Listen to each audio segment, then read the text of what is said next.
Hey guys! Cooking with Nick, it's back. Apologies for the delay. I'm sorry. But on the menu today, as promised, French toast. Commonly known as a breakfast meal. It's not. It's a dessert, basically. But I love it. It's delicious. I've also been cooking it for myself since I was in middle school. I used to come home from school and cook like 8 slices and then eat dinner. This is really not healthy for you people. This is a tasty treat. But here we go. All right, the ingredients are really simple. Ready? Sugar, vanilla extract, that stuff. 2% milk is fine. Eggs. You need some eggs.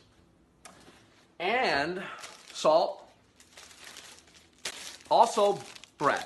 Now, this is not an ad for Whole Foods, but they do have some brioche bread?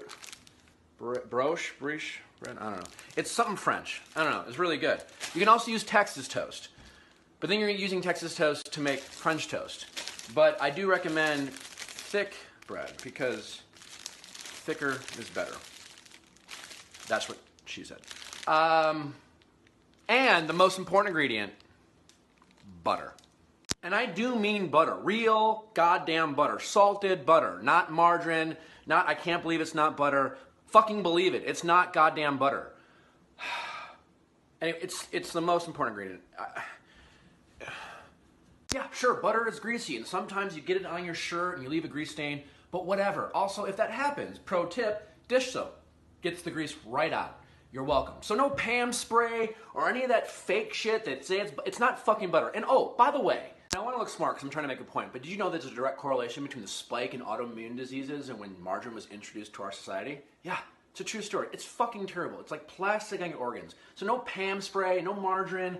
It's all terrible. Use butter. And I know butter has fat, but if you're going to eat some fat, just run a lap. Also, everything in moderation. And honestly, fat's not that bad for you. It's what you eat it with. It's like simple complex sugars, carbs, which, by the way, we're going to use a lot of those today. So again, bad point here, but again, moderation.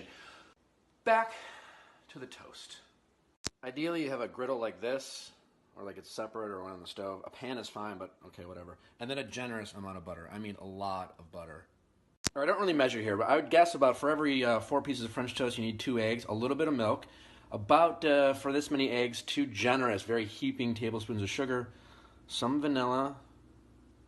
It's strong, so you don't, not too much. That's about right. Okay, maybe just a little bit more. And then you cut your bread like this. Again, about this thick, but not too thick where it's hard to swallow, but you know, thick. After you mix it up, you scramble it, you let it settle just a bit so it looks like this, and then you dip the bread. Put the butter on low, slow cook this shit. Put the butter on, dip it like so, that's it.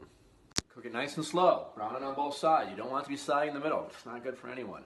You have time in your hands, so you can get the grease out of the shirt that you got butter on.